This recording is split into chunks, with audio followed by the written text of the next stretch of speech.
آج ہم آغاز کرنے جا رہے ہیں تجارت کے عنوان سے۔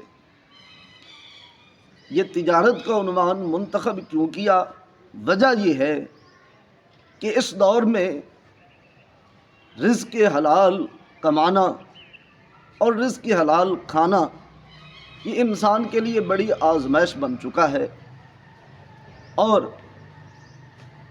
بڑی مشہور بات ہے، حضرت سیدی بابا فرید الدین مسعود گنج شکر رضی اللہ تعالی عنہ کی طرف منسوب ہے کہ آپ کے نزدیک دین اسلام کے 5 ارکان کے ساتھ ساتھ ایک چھٹا رکن بھی ہے۔ 5 رکن اسلام دے تے 6واں ٹک، جے اے نہ لبے تے پنجے ہی جاندے مک۔